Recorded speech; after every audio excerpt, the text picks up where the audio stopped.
आपको इस चैनल पे मिलेंगी बहुत सी ऑडियो बुक जो बेस होंगी business, money and financial related knowledge और sales and marketing related knowledge और मोटिवेशनल रिलेटेड नॉलेज, जिसमें ऑडियो बुक में आपको बहुत सारी जानकारियाँ ऑडियो बुक सुनने को मिलेंगी। उसका नाम है हम आपको अमीर क्यों बनाना चाहते हैं। इन्हें लिखा है 2 लेखकों ने, जिनका नाम है डोनाल्ड जे ट्रम्प और रॉबर्ट टी कियोसाकी। उनका संदेश एक ही है, आखिर हम आपको अमीर क्यों बनाना चाहते हैं। ये बुक बेस्ड है अमेरिका और अमेरिका के लोगों पर, लेकिन मैं चाहता हूँ कि आप जिस भी कंट्री में हैं, अगर आप मेरी भाषा को समझ सकते हैं तो ये हिंदी भाषा में है, और आप इस भाषा को अगर समझ सकते हैं तो आप इसे अपनी कंट्री से रिलेटेड में बना के देखिएगा। अपने नज़रों में सोचिएगा कि आपकी कंट्री से किस तरीके से रिलेट करती है ये। नमस्कार दोस्तों, आप सुनने जा रहे हैं हम आपको क्यों अमीर बनाना चाहते हैं, उसका चैप्टर 2, जिसका शीर्षक है हमारी साझी चिंताएं। एक बार फिर रविवार दोपहर काली limousine car the learning and skill real estate expo के प्रवेश द्वार पर आकर रुकी। एक बार फिर रोमांच का माहौल था और लोग फुसफुसाने लगे, डोनाल्ड आ गए, डोनाल्ड आ गए। एक बार फिर पुलिस वाले रास्ता बनाने के लिए जल्दी जल्दी अंदर आए। 2 कतारें बन गई और मिस्टर ट्रम्प दीवाने समर्थकों के बीच से होते हुए अंदर आए। लगभग आधे घंटे बाद जब प्रेस वाले चले गए तो डोनाल्ड ने मुझसे पूछा, कितने श्रोता हैं, वो कैसे हैं? हजारों लोग हैं और वो बढ़िया हैं। वे इस वीकेंड पर दुनिया के भर से लोग यहाँ आए हैं। वे सीखने के लिए बहुत रोमांचित हैं और ज्ञान के भूखे हैं। मैं भी रोमांचित था, हालांकि उसके कारण अलग थे। डोनाल्ड के साथ हुई पिछली मुलाकात के बाद मैं उनकी पुस्तक अमेरिका वी डिज़र्व पढ़ चुका था। इस पुस्तक में अमेरिका और विश्व के सामने मौजूद खड़ी बड़ी चुनौतियों का उल्लेख था, जैसे आतंकवाद, राष्ट्रीय कर्ज और स्वास्थ्य सुविधाएं। स्वास्थ्य सुविधाओं वाले मुद्दे पर उनके अध्याय के अंश नीचे दिए गए हैं, जैसे अमेरिका शासन के जनरल अकाउंटिंग ऑफिस, जो कि कांग्रेस की निष्पक्ष जांच शाखा थी, उसने एक अप्रिय तस्वीर पेश की है। सोशल सिक्योरिटी के विपरीत मेडिकेयर HI प्रोग्राम 1992 से घाटे में चल रही है। पेरोल टैक्स तथा आमदनी वर्तमान में चल रही सहायक योजनाओं के भुगतान के लिए काफ़ी नहीं है। सारांश यह है कि मेडिकेयर योजना शासकीय खजाने पर बोझ बन चुकी है और 2013 तक सोशल सिक्योरिटी का भी यही हाल हो जाएगा। वर्तमान मेडिकेयर योजना आर्थिक और वित्तीय दोनों दृष्टि से लंबे समय तक नहीं चल सकती। यह कोई नई खोज नहीं है। मेडिकल के स्ट्रीज में 1990 के दशक की शुरुआत में ये बता दिया जाता था कि योजना को इसके वर्तमान स्वरूप में नहीं चलाया जा सकता। इस स्वास्थ्य संबंधी दायित्व के बारे में नेता क्या कह रहे हैं, इसके बारे में उन्होंने कहा है, क्लिंटन ने इस दायित्व की तरफ घूरकर देखा और पलकें मिचमिचाने लगी। वे उस कठोर निर्णयों को लेने से कतराते रहे जो भविष्य में लेने होंगे, हालांकि जब वे ज़्यादा कष्टकारी होंगे। लेकिन सच तो यह है कि इस कठोर मुद्दे से कतराने वाले क्लिंटन एक रौंते नेता नहीं थे। सार्थक सुधारों के लिए नेताओं की एक नई पीढ़ी लगातार की ज़रूरत होगी। इसमें जोखिम लेने वाले की ज़रूरत होगी, जिसमें फौलाद की संकल्प शक्ति और भविष्य दृष्टि हो। दीर्घकालीन स्वास्थ्य सेवाओं के बारे में उन्होंने लिखा है, चिकित्सा बीमा कहानी का एक ये भी पहलू है कि ये लगभग पूरी तरह से रडार स्क्रीन के बाहर हो चुकी है। इसमें दीर्घकालीन चिकित्सा सुविधा शामिल है। इस वक्त बेबी बूमर पीढ़ी रिटायरमेंट की ओर बढ़ रही हैं और उनके माता पिता अभी भी जीवित हैं। दीर्घकालीन स्वास्थ्य सेवाओं के बारे में उन्होंने लिखा है, चिकित्सा बीमा कहानी का एक ये भी पहलू है कि लगभग पूरी तरह से रडार स्क्रीन पर रह चुकी है। कुछ आंकड़ों से आपको स्थिति पता चल जाएगी। बूढ़े लोगों की संख्या 2030 तक दोगुनी यानी कि 7.5 करोड़ हो जाएगी और नर्सिंग होम में रहने वाले वृद्धों की संख्या 5 गुनी बढ़ जाएगी। मैं प्रतिक्रिया जानता हूँ, क्या मेडिकेयर योजना नर्सिंग होम खर्च उठा पाएगी? बेबी बूमर्स अक्सर ये सवाल कहते हैं कि उन्हें लगता है कि दीर्घकालीन चिकित्सा सेवा की ज़रूरत होने पर उनके माता पिता और उनकी बीमारियों का खर्च मेडिकेयर उठाएगी।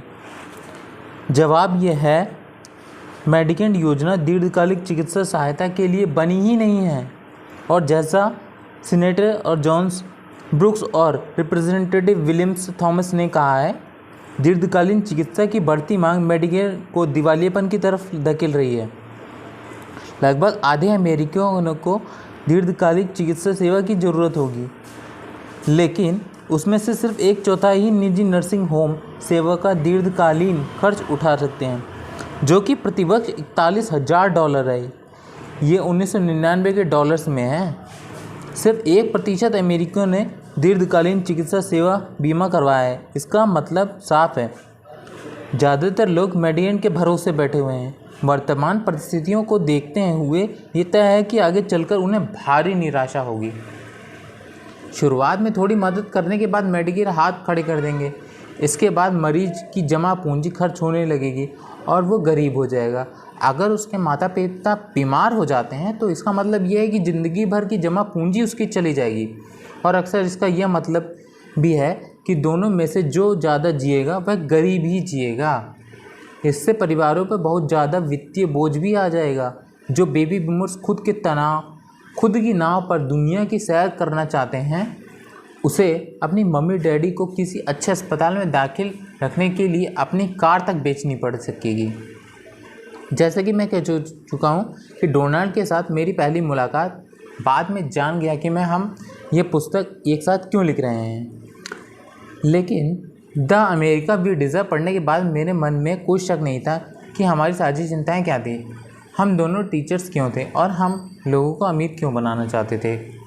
उस दिन ग्लास ग्रीन के रूप में मैंने ये देखा, जैसे आय व्यय और संपत्ति दायित्व, इसमें अलग अलग चीज़ें दी हुई थी। इसमें सोशल सिक्योरिटी और मेडिकेयर पे कई $1 ट्रिलियन के कर्ज थे। आप कहते हैं कि हम पर $72 ट्रिलियन का कर्ज है, डोनाल्ड ने ऐसा पूछा। ये किसने कहा? 2 अर्थशास्त्रियों ने, मैंने जवाब दिया। 1994 में केंट स्मेटर्स और जगदीश गोखले ने काफ़ी शोध के बाद ये हिसाब लगाया कि 1994 तक अमेरिका की जनता के प्रति हमारी सरकारी दायित्व कितना था। यह तो बहुत ही बड़ी रकम है, डोनाल्ड ने कहा। दुनिया भर के शेयर बाज़ारों और बॉन्ड बाज़ारों में जितना पैसा लगा हुआ है, ये दायित्व उससे भी ज़्यादा है। मैंने कहा, मेरा मानना है संसार के शेयर बाज़ारों में सूचीबद्ध सभी शेयरों का मूल्य सन 2000 में $36 ट्रिलियन था, और संसार के सभी बॉन्ड बाज़ारों में इसका मूल्य $31 ट्रिलियन था। यानी कि दोनों में कुल $67 ट्रिलियन का पैसा लगा है। बहरहाल हमारी सरकार का जनता के प्रति दायित्व इससे भी ज़्यादा है। डोनाल्ड ने कहा, मैं जानता हूँ कि स्थिति खराब है, लेकिन इतनी खराब है मैं इसे नहीं जानता था। हम इसका तो खर्च भी नहीं उठा सकते जब हम ज़्यादा मुद्रा छापे, लेकिन इससे सबकी बचत खत्म हो जाएगी। एक संभावना अति मुद्रास्फीति की है, लेकिन उससे भी समस्या ये नहीं सुलझेगी।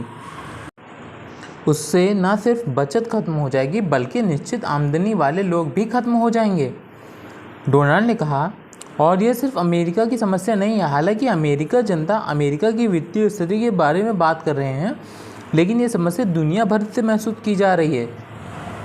स्थिति के बारे में बात करें तो ये समस्या दुनिया भर में है।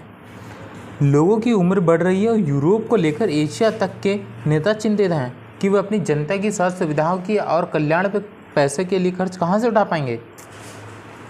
इतिहास की झलक अगर इतिहास में देखें तो 1930 के दशक में जब जर्मन सरकार ने ज़्यादा मुद्रा छाप ली तो पैसे की कीमत ही खत्म हो गई। एक अन्य ने बताया कि औरत ब्रेड खरीदने के लिए एक ठेले भर नोट भर के लाई जब वे बेकरी की दुकान से बाहर निकली ताकि पैसे लेकर ब्रेड वाले को दे सके, तो उसने पाया कि उसका ठेला चुरा ले गया था और पैसे छोड़ गया था। अति मुद्रास्फीति से मुद्रा की कीमत घटती है। हालांकि 1933 में एडोल्फ हिटलर के जर्मन चांसलर चुने जाने वाले सामाजिक, राजनीतिक और वित्तीय माहौल जटिल था, लेकिन उसके सत्ताहीन होने तक का एक बहुत बड़ा कारण यह भी था कि मध्य वर्ग की जमा पूंजी खत्म हो गई थी। अमेरिका में 1930 के दशक में भारी मंदी का दौर शुरू हो गया था, जिसकी वजह से फ्रैंकलिन डेलानो रूजवेल्ट राष्ट्रपति चुन लिए गए। रूजवेल्ट ने समस्या को सुलझाने के लिए 1935 में सोशल सिक्योरिटी शुरू की, जो आज खुद एक समस्या बन चुकी है। दूसरे शब्दों में 75 साल पहले हमने एक समस्या को सुलझाने के लिए जो समाधान खोजा था वह आज खुद एक समस्या बन चुका है।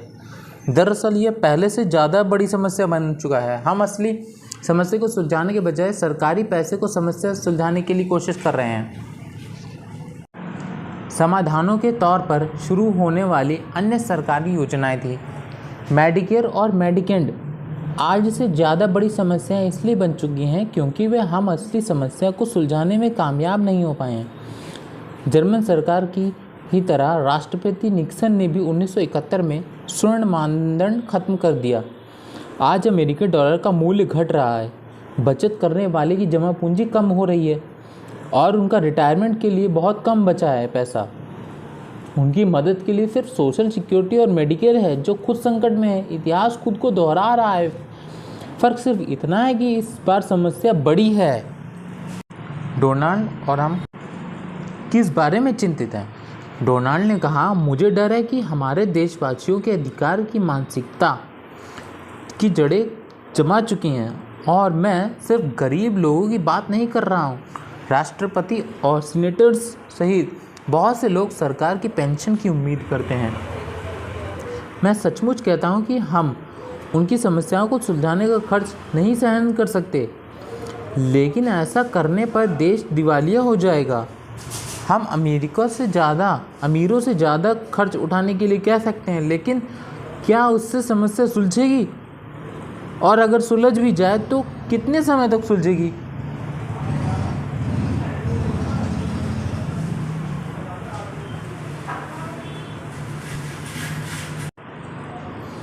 मैं उनकी बात से सहमत था। डोनाल्ड और मैं चाहते थे कि लोग अधिकार की मानसिकता को छोड़ दें और अमीर बन जाएं, ताकि वे समस्या को सुलझा सके। और जो खुद की एक समस्या है, खराब वित्तीय परिणामों की समस्या सुलझाने का सबसे अच्छा तरीका है कि अपने विचारों को बदलना है। गरीब और मध्य वर्गीय व्यक्ति के बजाय अगर हम अमीर व्यक्तियों की तरह सोचना चाहिए। इसका मतलब यह है कि अधिकार की मानसिकता को त्यागना, चाहे आप सेना के ऑफिसर हों या सरकारी कर्मचारी हो या स्कूल टीचर हों या कर्मचारी हो या गरीब हो। अगर आप सरकार से अपनी देखभाल की उम्मीद करते रहोगे तो हमें यही परिणाम मिलेंगे। देश दिवालिया देश हो जाएगा जो उच्च शिक्षक लेकिन वित्तीय रूप से ज़रूरतमंद लोगों से भरा है। अल्बर्ट आइंस्टाइन ने पागलपन की परिभाषा देते हुए कहा है कि एक ही काम बार बार करना और अलग अलग परिणामों की उम्मीद करना। मेरी राय में बच्चों को स्कूल भेजना और उन्हें पैसे के बारे में कुछ नहीं सिखाना पागलपन है। क्या आप कैश फ्लो क्वाड्रेंट्स को जानते हैं, जिसमें ई, एस और बी और आई हैं? ई का मतलब है कर्मचारी, एस का मतलब है छोटा बिजनेसमैन, बी का मतलब है बड़ा बिजनेसमैन और आई का मतलब है निवेशक। जैसे मेरा मानना है कि हमें ज़्यादा से ज़्यादा बच्चों को बी क्वाड्रेंट की प्रशिक्षण देना चाहिए ताकि वो उद्यमी बनकर नौकरियां उत्पन्न कर सकें।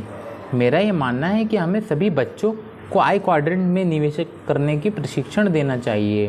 विडम्बना यह है कि आज हमारे स्कूलों में बच्चों को ई या एस बनने की शिक्षा तो बखूबी दी जा रही है, लेकिन बी और आई क्वाड्रेंट की बहुत ही कम शिक्षा दी जा रही है। ठोस वित्तीय शिक्षा के साथ पढ़ाई पूरी करने के बजाय ज़्यादातर बच्चे जब स्कूल कॉलेज से निकलते हैं तो उनमें से कुछ तो कर्ज के बोझ तले दबे रहते हैं।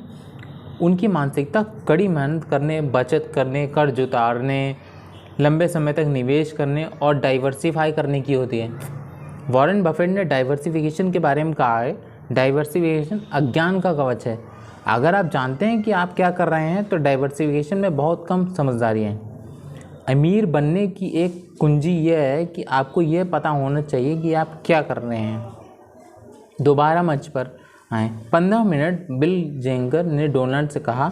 वे बोले, ठीक है, मैं तैयार हूँ।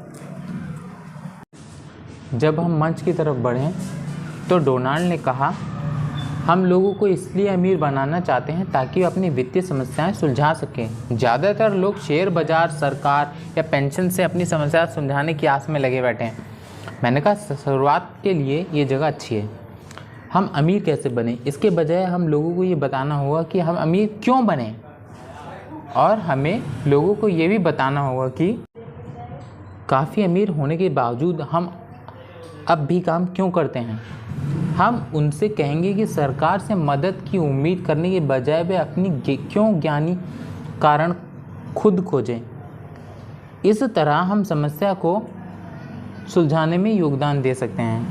इसके लिए आपको कारण खुद ही खोजना पड़ेगा। जाहिर है हम सबकी मदद नहीं कर सकते, लेकिन सभी व्यक्तियों में अमीर बनने की प्रतिभा नहीं होती है, लेकिन हम लोगों की मदद कर सकते हैं जिनसे अमीर बनने की प्रतिभा और इच्छा है। डोनाल्ड ने कहा, यह अधिकार की मानसिकता एक विकराल समस्या है। वाकई बहुत बड़ी, मैंने सहमत होते हुए कहा। डोनाल्ड बोले, यह तो राष्ट्रीय कर्ज, डॉलर के घटते मूल्य, तेल संकट और रिटायरमेंट योजनाओं से भी ज़्यादा बड़ी समस्या है। हालांकि ये समस्याएं भी बहुत बड़ी और असली हैं। समस्याओं से कोई फ़र्क नहीं पड़ता, मैंने कहा। हम आपके पास पैसे की समस्याएं हैं, आपके पास मेरे पास भी है। असली फ़र्क तो इससे पड़ता है कि हम समस्या को कैसे सुलझाते हैं। बिल्कुल सही कहा। डोनाल्ड ने कहा, अगर हमारे देशवासी अधिकार की मानसिकता रखेंगे तो हम अपनी देश या देश की वित्तीय समस्याओं को नहीं सुलझा सकते हैं। यह मानसिकता ही हमारी सारी समस्या की जड़ है। इसलिए हम लोगों को अमीर बनाना चाहते हैं। जब मैं मंच की सीढ़ियाँ चढ़ा और डोनाल्ड का परिचय देने के लिए तैयार हुआ तो मैंने कहा, हमारी वित्तीय समस्याएं हमारे सोचने के तरीके से उत्पन्न होती हैं। यही वजह है कि हमारे पास सोचने का तरीका बदलना होगा। इतना कहकर मैं मंच पर खड़ा हुआ और हज़ारों प्रशंसकों और विद्यार्थियों के सामने खड़े होकर डोनाल्ड ट्रंप का परिचय देने लगा।